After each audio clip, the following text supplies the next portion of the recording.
ಎಲ್ಲರಿಗೂ ನಮಸ್ಕಾರ.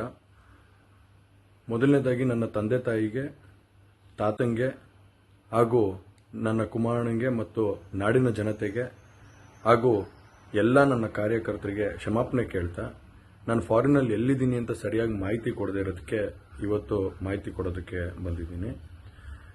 ಏನು 26ನೇ ತಾರೀಕು ಚುನಾವಣೆ ನಡೀತು. 26ನೇ ತಾರೀಕು ಚುನಾವಣೆ ನಡೆದಂಥ ಸಂದರ್ಭದಲ್ಲಿ ಅವತ್ತು ನನ್ನ ಮೇಲೆ ಯಾವುದೇ ರೀತಿ ಒಂದು ಪ್ರಕರಣ ಆಗಲಿ, ಯಾವುದೇ ಒಂದು ಕೇಸ್ ಆಗಲಿ ಏನೂ ಇರಲಿಲ್ಲ.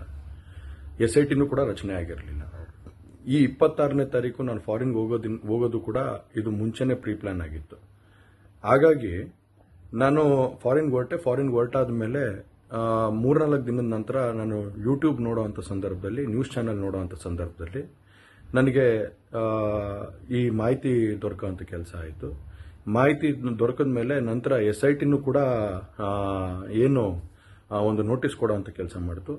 ಆ SIT ನೋಟಿಸ್ಗೂ ಕೂಡ ನಾನು ಎಕ್ಸ್ ಖಾತೆ ಮುಖಾಂತರ ಮತ್ತು ನನ್ನ ಲಾಯರ್ ಮುಖಾಂತರ ನಾನು 7 ದಿನ ಸಮಯ ಅವಕಾಶ ಕೇಳಿದ್ದೆ. 7 ದಿನ ಸಮಯ ಅವಕಾಶ ಕೇಳಿದ ಮೇಲೆ ಕೂಡ ಅದು ಮಾರನೇ ದಿನನೇ ಏನು ಕಾಂಗ್ರೆಸ್ಸಿನ ಹಿರಿಯ ನಾಯಕರಾದಂಥ ರಾಹುಲ್ ಗಾಂಧಿ ಅವರು ಮತ್ತು ಹಾಗೂ ಎಲ್ಲ ಹಿರಿಯ ನಾಯಕರುಗಳು ಏನು ಓಪನ್ ವೇದಿಕೆಗಳಲ್ಲಿ ಈ ಒಂದು ವಿಚಾರಗಳನ್ನ ಪ್ರಚಾರ ಮಾಡೋದಕ್ಕೆ ಪ್ರಾರಂಭ ಮಾಡಿದ್ರು, ಚರ್ಚೆ ಮಾಡೋದಕ್ಕೆ ಪ್ರಾರಂಭ ಮಾಡಿದ್ರು, ಒಂದು ರಾಜಕೀಯದ ಪಿತೂರಿ ಮಾಡೋಂಥ ಕೆಲಸನ ಮಾಡಿದ್ರು. ಇದೆಲ್ಲ ನೋಡಿದಂಥ ಸಂದರ್ಭದಲ್ಲಿ ನಾನು ಡಿಪ್ರೆಷನ್ಗೆ ಹೋಗುವಂಥ ಕೆಲಸ ಆಯಿತು, ಐಸೋಲೇಷನ್ಗೆ ಹೋಗುವಂಥ ಕೆಲಸ ಮಾಡಿಕೊಂಡೆ. ಹಾಗಾಗಿ ನಾನು ಮೊದಲನೇದಾಗಿ ನಿಮ್ಮೆಲ್ಲರನ್ನೂ ಕ್ಷಮಾಪಣೆ ಕೇಳಿದೆ, ದಯವಿಟ್ಟು ಕ್ಷಮಿಸಿ ಅಂತ ಕೇಳಿದೆ ನಾನು. ಅದಾದ ನಂತರ ಹಾಸನಲ್ಲೂ ಕೂಡ ಕೆಲವು ಶಕ್ತಿಗಳು ಎಲ್ಲ ಒಟ್ಟಿಗೆ ಸೇರಿಕೊಂಡು ಇವತ್ತು ನನ್ನ ಮೇಲೆ ರಾಜಕೀಯದ ಒಂದು ಪಿತೂರಿ ಮಾಡುವಂಥ ಕೆಲಸ ಮಾಡೋವಂಥದ್ದು ಇರ್ಬೋದು.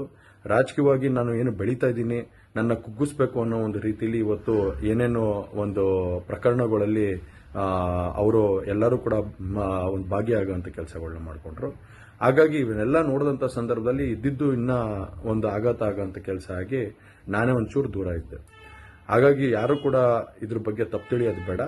ನಾನೇ ಖುದ್ದಾಗಿ ಶುಕ್ರವಾರ ಏನು 31ನೇ ತಾರೀಕು 10 ಗಂಟೆಗೆ SIT ಮುಖಾಂತರ SIT ಮುಂದೆ ಬಂದು ನಾನು ಸಂಪೂರ್ಣ ಈ ಇನ್ವೆಸ್ಟಿಗೇಷನ್ಗೆ ಸಹಕಾರ ಕೊಡೋ ಮುಖಾಂತರ ನಾನು ಇದಕ್ಕೆ ಸರಿಯಾದ ರೀತಿಯಲ್ಲಿ ಉತ್ತರ ಕೊಡೋಂಥ ಕೆಲಸನ ಮಾಡ್ತೀನಿ.